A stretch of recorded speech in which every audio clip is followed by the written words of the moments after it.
আজকে যে গল্পটা বলবো সম্পূর্ণ রূপকথার গল্প।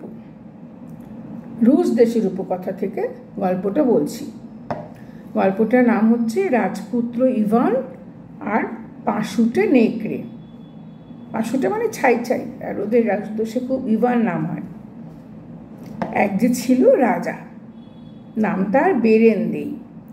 রাজার 3 ছেলে, ছোটটির নাম ইভান। চমৎকার এক বাগান ছিল রাজার। সেই বাগানে ছিল আপেল গাছ। সেই গাছে আবার সোনার আপেল হতো। কে যেন রাজবাগানে চুপি চুপি ঢোকে সোনার আপেল চুরি করে। তা দেখে রাজার মনে আর শান্তি নেই। পাইক পেয়াদা ছুটল, কিন্তু কেউ চোর ধরতে পারল না। রাজার ভীষণ মন খারাপ, খাওয়া দাওয়া বন্ধ। ছেলেরা বাবাকে সান্ত্বনা দেয়, বলে দুঃখ করো না বাবা, আমরা নিজেরাই বাগানে পাহারা দেব। বড় ছেলে বলল, আজ আমার বাগান পাহারা দেওয়ার কথা। এই বলে সে বাগানে গিয়ে সারা রাত সারা সন্ধে ঘুরে ঘুরে পাহারা দিল, কিন্তু কারোর দেখা নেই। বড় রাজপুত্র তাই নরম ঘাসের ওপর শুয়ে একটু রাত হলে ঘুমিয়ে পড়ল। সকালবেলা রাজা বলল, শুভ সংবাদ কিছু আছে কি? দেখলি কে রোজ চুরি করে? না বাবা, সারা রাত্রির একটিবার চোখ বুঝিনি, কিন্তু কাউকে তো দেখলাম না। পরদিন রাত্রিরে মেজ রাজকুমার গেল পাহারা দিতে, কিন্তু সেও ঘুমিয়ে কাটালো। আর পরদিন সকালে সেও বলল, সারা রাত জেগে পাহারা দিলাম, কোনো চোর দেখিনি। এবার ছোট রাজকুমারের পালা। রাজপুত্র ইভান বাগানে পাহারা দিতে গেল। দুদণ্ড বসতেও তার ভয় হয়, কি জানি কেউ যদি ঢুকে পড়ে। ঘুম পেলেই ইভান শিশির দিয়ে মুখ ধুয়ে ফেলে। বাগানে শিশির পড়ে, অমনি ঘুমটুম কোথায় চলে যায়। তারপর মাঝরাত পেরোতেই অবাক কাণ্ড, বাগানে আলো। সে আলো বাড়ে আর বাড়ে, সারা বাগান আলোময়। দেখে কি, আগুনে পাখি আপেল গাছে বসে সোনার আপেল ঠোকরাচ্ছে, মানে আগুনের মতো রং। ইভান চুপি চুপি গাছের কাছে গিয়ে খপ করে পাখিটার লেজ চেপে ধরল। পাখিটা কিন্তু হাত ছাড়িয়ে ফুরুত করে উড়ে চলে গেল। কেবল একটা পালক রয়ে গেল রাজপুত্রের হাতে। পরদিন সকালে রাজপুত্র ইভান এলো বাপের কাছে। কি খবর, চোর দেখলি? ধরতে পারিনি বাবা, কিন্তু দেখেছি কে রোজ চুরি করে। এই দেখো চোরের চিহ্ন, এ হলো আগুনে পাখি। রাজা ইভানের হাত থেকে পালকটা নিলে সেই থেকে শুরু হলো খাওয়া দাওয়া, আবার মুখে হাসি। কিন্তু আবার একদিন রাজার মনে ভাবনা দেখা। 3 কুমারকে ডেকে বলল, স্নেহের ছেলেরা আমার, যা না তোরা ঘোড়ায় গিয়ে ওঠ, সারা পৃথিবী খুঁজে দেখ, আগুনে পাখির দেখা কোথাও পাস কিনা। রাজপুত্রীরা বাবাকে কুর্নিশ করে ঘোড়ায় লাগাম পরিয়ে বেরিয়ে পড়ল। বড় রাজকুমার একদিকে চলল, মেজ গেল অন্যদিকে, ছোটটি আরেক পথে ঘোড়া ছোটাল। রাজপুত্র ইভান ঘোড়া চলেছে অনেক দিন, নাকি অল্প দিন কে জানে। গ্রীষ্মের দিন। ক্লান্ত হয়ে ইভান ঘোড়া থেকে নেমে তার সামনের পা দড়ি দিয়ে বেঁধে ঘুমোতে গেল। অনেকক্ষণ নাকি অল্পক্ষণ, কতক্ষণ কাটলো কে জানে। ঘুম থেকে উঠে রাজপুত্র দেখে কি, ঘোড়া তো নেই। ঘোড়া খুঁজতে গেল রাজপুত্র। হাঁটতে হাঁটতে শেষকালে এক জায়গায় এসে দেখে ঘোড়ার কয়েকটা হাড় পড়ে আছে কেবল, তাও আবার চাছা পোচা পরিষ্কার। রাজপুত্রের ভীষণ দুঃখ হলো। ঘোড়া ছাড়া এই দূরের দেশে যাবে কোথায়?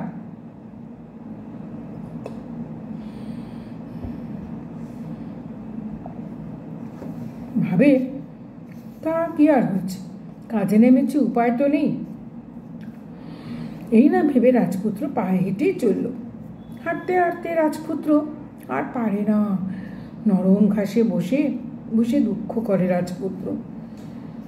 হঠাৎ দেখে কোথা থেকে একটা পাশুটে নেকড়ে দৌড়াতে দৌড়াতে তার দিকেই আসছে।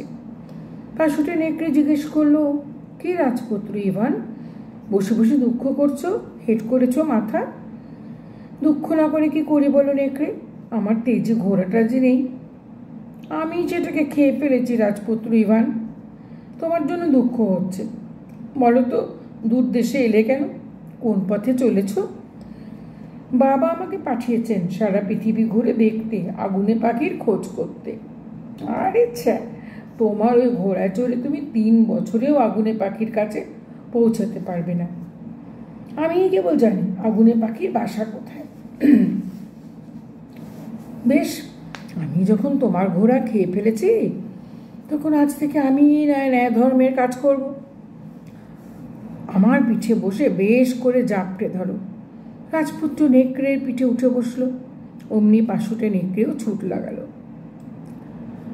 রাজপুত্র নেকড়ের পিঠে উঠে পেরোয় পলকে নীল বন, নিমেষে ডিঙোয় সরোবর। অনেক দিন নাকি অল্প দিন, শেষকালে ওরা এসে পৌঁছালো এক উঁচু কেল্লার কাছে। পাশুটে নেকড়ে বলল, রাজপুত্র ইভান, বলি শোনো, ভুলো না, পাঁচিল বেয়ে উঠে যাও, কোনো ভয় নেই। আমরা ভালো সময় এসেছি। প্রহরীরা সব ঘুমোচ্ছে। কোঠায় দেখবে জানালা, সেই জানালায় সোনার খাঁচা, সেই খাঁচায় আছে আগুনে পাখি। পাখিটাকে বুকের তলায় লুকিয়ে নিয়ে চলে আসবে, কিন্তু মনে রেখো খাঁচাটা ছুঁয়ো না যেন। রাজপুত্র ইভান দেয়াল বেয়ে উঠে দেখে কোঠা, জানালায় সোনার খাঁচা, আর সোনার খাঁচায় সেই আগুনে পাখি। রাজপুত্র পাখিটা নিয়ে বুকের তলায় লুকিয়ে রাখলো, কিন্তু খাঁচাটা থেকে কিছুতেই আর সে চোখ ফেরাতে পারে না। বুক তার দুলে উঠল। আহা, কি সুন্দর সোনার খাঁচাটা, ছেড়ে যায় কি করে? নেকড়ের বারণ সে ভুলে গেল। তারপর যেই না রাজপুত্র খাঁচাটা ছুঁয়েছে, অমনি সারা কেল্লায় হইচই। বেজে উঠল রামসিংহা, কাঠি পড়ল কারা না কারা। প্রহরীরা জেগে উঠে ইভানকে ধরে নিয়ে গেল রাজা আফরানের কাছে। কি লোভ রাজার ছেলে! এদিকে সোনার একটা খাঁচা থেকে লোভ সামলাতে পারেনি। রাজা ভীষণ রেগে জিজ্ঞাসা করলো, কে তুমি? কোথা থেকে এসেছো? আমি রাজা বেরেন্দ্রের ছেলে, রাজপুত্র ইভান। ছি ছি ছি ছি, কি লজ্জার কথা! রাজার ছেলে হয়ে কিনা শেষে চুরিবিদ্যা! কিন্তু রাজামশাই, আপনার পাখিটি যে আমাদের বাগানে আপেল চুরি করতে আসতো। তুমি যদি বাচ্চা ভালো মানুষের মতো এসে চাইতে, তাহলে আমি নিজে সম্মান করে তোমার বাবাকে পাখিটি উপহার দিতাম। কিন্তু এখন তোমাদের এই কলঙ্ক চারিদিকে রাষ্ট্র করে দেব। যাই হোক, এবারের মতো তোমার মাফ করে দিতে পারি, তবে একটি শর্তে। কুশমান নামে এক রাজার আছে স্বর্ণকেশরী ঘোড়া। তুমি যদি আমাকে সেই ঘোড়াটা এনে দিতে পারো, তবে আমি তোমায় এই খাঁচা শুদ্ধ আগুনে পাখিটা দিয়ে দেব।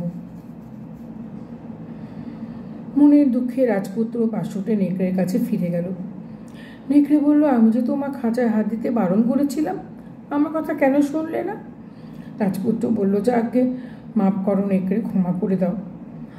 আহা, বড় বললেন, ক্ষমা করে দাও।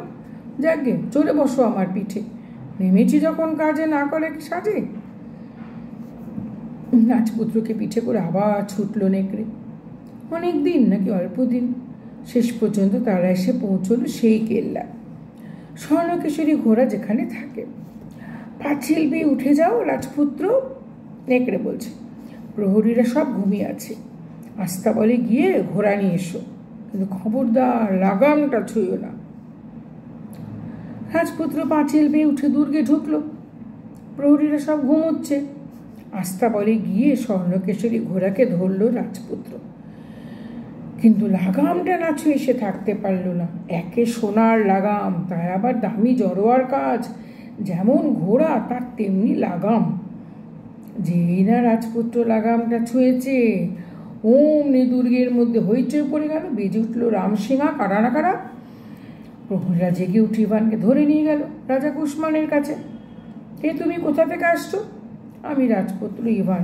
ছি ছি ছি, কি বখাটে পোনা! ঘোড়া চুরি! সাধারণ চাষিও এ কাজ করবে না। তা যাকে, তোমাকে মাফ করতে পারি যদি তুমি আমার একটা কাজ করে দাও। রাজা দালমাদের একটি মেয়ে আছে, রূপসী ইয়েলেনা। তুমি যদি সেই মেয়েকে হরণ করে এনে দিতে পারো, তবে তোমায় স্বর্ণকেশরী ঘোড়াটি দিয়ে দেব, তার সঙ্গে লাগামটাও। আরও বেশি মনের দুঃখে রাজপুত্র পাশুটে নেকড়ের কাছে ফিরে গেল। নেকড়ে বলল, ও লাগামে হাত দিতে তোমাকে তো আগেই বারণ করেছিলাম, আমার কথা কান দিলে না কেন? যাকগে, আমার ক্ষমা করো নেকড়ে, মাফ করে দাও। বড় বললেন ক্ষমা করো, যাকগে, খেয়াল করো আমার পিঠে চড়ে বসো। রাজপুত্রকে পিঠে নিয়ে আবার ছুটে চলল নেকড়ে। ছুটতে ছুটতে এসে পৌঁছলো রাজা দালমাতির কেল্লায়। চারপাশে সখী বাদী নিয়ে রূপসী এলেনা তখন কেল্লার বাগানে পায়চারি করছে। পাশুটে নেকড়ে বলল, এবার তুমি না, আমিই যাব। তুমি ফিরতি পথ ধরে ফিরে যাও, শিগগিরই আমি তোমার নাগাল ধরব। ফিরতি পথে ফিরে চলল রাজপুত্র ইভান, আর পাঁচিল ডিঙিয়ে পাশুটে নেকড়ে ঢুকলো বাগানে। ঝোপের পিছনে লুকিয়ে থেকে সে উকি দিয়ে দেখে সখী বাদী নিয়ে পায়চারি করছে রূপসী এলেনা। বেড়াতে বেড়াতে এলেনা তার সঙ্গীদের থেকে একটু পিছিয়ে পড়তেই পাশুটে নেকড়ে তাকে চট করে ধরে পিঠে ফেলে উধাও। পথে যেতে যেতে রাজপুত্র দেখে পাশুটে নেকড়ে ফিরে আসছে, পিঠে তার রূপসী এলেনা। রাজপুত্রের খুশি আর ধরে না। নেকড়ে বলল, তুমিও পিঠে উঠে বসো, জলদি করে, নয়তো ধরে ফেলবে। ফিরতি পথে ছুটে চলল পাশুটে নেকড়ে, পিঠে তার রূপসী এলেনা আর রাজপুত্র ইভান বসে। পলকে পেরোয় সুনীল বন, নিমেষে ডিঙোয় সরোবর। অনেক দিন নাকি অল্প দিন, শেষ পর্যন্ত তারা এসে পৌঁছলো রাজা কুষ্মানের দেশে। নেকড়ে জিজ্ঞেস করলো, কি রাজপুত্র, মুখে রা নেই কেন? মন খারাপ? মন খারাপ না করে কি করি বলো? এমন সুন্দরীকে ছেড়ে দিই কি করে? রূপসী এলেনার বদলে কিনা একটা ঘোড়া। বেশ, সুন্দরীকে ছেড়ে দিও না, ওকে কোথাও লুকিয়ে রেখে আমি রূপসী এলেনা হয়ে যাব। তুমি আমায় নিয়ে যেও রাজার কাছে। এই বলে তারা রূপসী এলেনাকে বনের মধ্যে একটা কুঁড়ে ঘরে লুকিয়ে রাখল। নেকড়ে শূন্যে একটা ডিগবাজি খেয়ে মাটিতে পড়তেই ওমা, একেবারে রূপসী এলেনার প্রতিমূর্তি। রাজা কুষ্মানের কাছে নিয়ে যেতে যেতে যেতে রাজা তো ভারী খুশি, ভারী কৃতজ্ঞ। বললে, অনেক ধন্যবাদ রাজপুত্র ইভান, তুমি আমার কোণে এনে দিয়েছ। আজ থেকে লাগাম সমেত স্বর্ণকেশরী ঘোড়াটা তোমার হবে। রাজপুত্র ঘোড়ায় চড়ে রূপসী এলেনার কাছে ফিরে গেল। তারপর এলেনাকে তুলে নিয়ে ঘোড়া ছুটিয়ে দিল। রাজা কুষ্মান তো ওদিকে বিয়ের উৎসবে মত্ত। সারাদিন ধরে চলল খাওয়া দাওয়ার ধুম। তারপর রাত্রিরে শোবার সময় হতে রাজা এলেনাকে নিয়ে এলো শোবার ঘরে। বউকে নিয়ে শুতে না শুতে রাজা দেখে কোথায় তার সুন্দরী, যে একটা নেকড়ের মুখ। ভীষণ ভয় পেয়ে বিছানা থেকে উল্টে পড়ল রাজা, আর নেকড়েও সেই সুযোগে লাফিয়ে পড়ে দিয়ে ছুট। দৌড়াতে দৌড়াতে পাশুটে নেকড়ে নাগাল ধরল রাজপুত্রের। জিজ্ঞেস করল, রাজপুত্র, অমন মুখ ভার কেন? রাজপুত্র বলল, মুখ ভার না করে কি করি বলো? এমন ধন, স্বর্ণকেশরী ঘোড়া, তাকে কিনে দিয়ে দিতে হবে আগুনে পাখির বদলে। ভেবো না রাজপুত্র, আমি তোমার সাহায্য করব। রাজা আফরানের রাজ্যে পৌঁছালো ওরা। নেকড়ে বলল, ঘোড়াটাকে আর এলেনাকে লুকিয়ে রাখো, আমি স্বর্ণকেশরী ঘোড়া হব, তুমি আমার রাজার কাছে নিয়ে যাও, বুঝলে? ঘোড়াটাকে আর রূপসী এলেনাকে ওরা বনে লুকিয়ে রেখে এলো। পাশুটে নেকড়ে এক ডিগবাজি খেতেই হয়ে গেল স্বর্ণকেশরী ঘোড়া। রাজপুত্র তাকে নিয়ে গেল রাজার কাছে। রাজা ভীষণ খুশি হয়ে রাজপুত্রকে সোনার খাঁচা শুদ্ধ আগুনে পাখি দিয়ে দিল। রাজপুত্র ফিরে গেল বনে। রূপসী এলেনাকে বসালো স্বর্ণকেশরী ঘোড়ায়, হাতে নিল সোনার খাঁচায় আগুনে পাখি। তারপর ঘোড়া ছুটিয়ে বাড়ি ফিরে চলল। এদিকে হয়েছে কি, রাজা আফরন রাজপুত্রের দেওয়া ঘোড়ার পিঠে যেই চড়তে গেছে, ঘোড়াটা অমনি হয়ে গেল এক পাশুটে নেকড়ে। আঁতকে উঠে রাজা যেখানে ছিল সেখানেই উল্টে পড়ল। নেকড়ে ততক্ষণে এক দৌড়ে নাগাল ধরল রাজপুত্রের। এবার তাহলে বিদায় দাও রাজপুত্র, আর বেশি দূর আমি যেতে পারবো না। রাজপুত্র ঘোড়া থেকে নেমে 3 বার আভূমি কুর্নিশ করলে। পাশুটে নেকড়েকে সম্মান করে ধন্যবাদ দিল। নেকড়ে বলল, চিরদিনের মতো বিদায় দিও না কিন্তু, আবার হয়তো আমার দরকার হতে পারে। রাজপুত্র মনে মনে ভাবে, আবার কি দরকার হবে, আমার সব ইচ্ছেই তো পূর্ণ হয়ে গেছে। তারপর স্বর্ণকেশরী ঘোড়ায় উঠে রূপসী এলেনাকে বসিয়ে হাতে সোনার খাঁচায় আগুনে পাখি নিয়ে দেশে ফিরে চলল রাজপুত্র ইভান। নিজের দেশে পৌঁছে রাজপুত্র ভাবলো, একটু খেয়ে নেওয়া যাক। সঙ্গে একটা রুটি ছিল, দুজনে তাই চিবিয়ে ঝর্ণার টাটকা জল খেয়ে শুয়ে পড়ল। রাজপুত্র ইভান সবে ঘুমিয়েছে, এমন সময় ঘোড়া ছুটে এলো তার অন্য ভাইয়েরা। আগুনে পাখির খোঁজে ওরা নানান দেশ ঘুরে এখন বাড়ি ফিরছে খালি হাতে। রাজপুত্র ইভান সব কিছু পেয়ে গেছে দেখে ওরা ঠিক করলো, এসো ভাইকে মেরে ফেলা যাক, তাহলে ওর সব কিছুই আমাদের হয়ে যাবে। এই ভেবে দুই ভাই মিলে ইভানকে মেরে স্বর্ণকেশরী ঘোড়ায় চড়ে আগুনে পাখি নিয়ে রূপসী ইয়েলেনাকেও ঘোড়ায় বসিয়ে শাসালো, দেখো বাড়ি গিয়ে এর একটি কথাও বলবে না কিন্তু। রাজপুত্র ইভান পড়ে আছে মাটিতে, মাথার উপর চক্কর দিচ্ছে দ্বারকাকগুলো।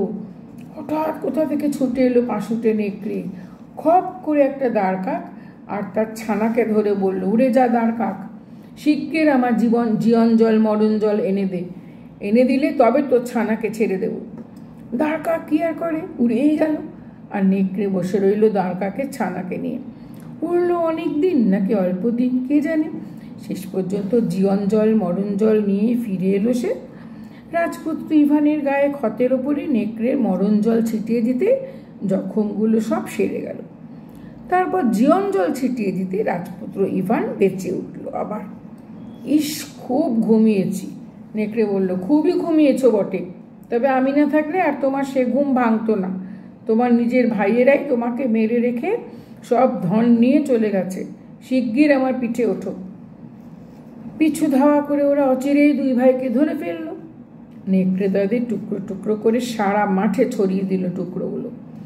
রাজপুত্র ইভান তখন নেকড়েকে কুর্নিশ করে চিরদিনের মতো বিদায় নিল। রাজপুত্র ইভান বাড়ি ফিরে গেল স্বর্ণকেশরী ঘোড়ায় চড়ে। বাবার জন্য এনেছে আগুনে পাখি আর নিজের জন্য রূপসী ইয়েলেনা। রাজা বেরেন্দেই তো মহা খুশি, কত কথা জিজ্ঞেস করতে লাগলো। রাজপুত্র বলল পাশুটে নেকড়ে তাকে কিরকম সাহায্য করেছে, ভাইয়েরা তাকে কিভাবে ঘুমের মধ্যে মেরে রেখেছিল, নেকড়ে তাদের ছিঁড়ে টুকরো টুকরো করে ফেলেছে। সব কথা শুনে রাজার ভীষণ দুঃখ হলো প্রথমে, তবে শিগগিরই সে দুঃখ কেটে গেল। আর রাজপুত্র ইভান রূপসী ইয়েলেনাকে বিয়ে করে সুখে স্বচ্ছন্দে ঘর করতে লাগলো। শেষ। রূপকথা এমনই হয়, অবাস্তবে শেষ। তবে রূপকথায় সবসময় খারাপ লোক শাস্তি পায়, বাস্তবে সবসময় সেটা হয় না। শেষ করছি।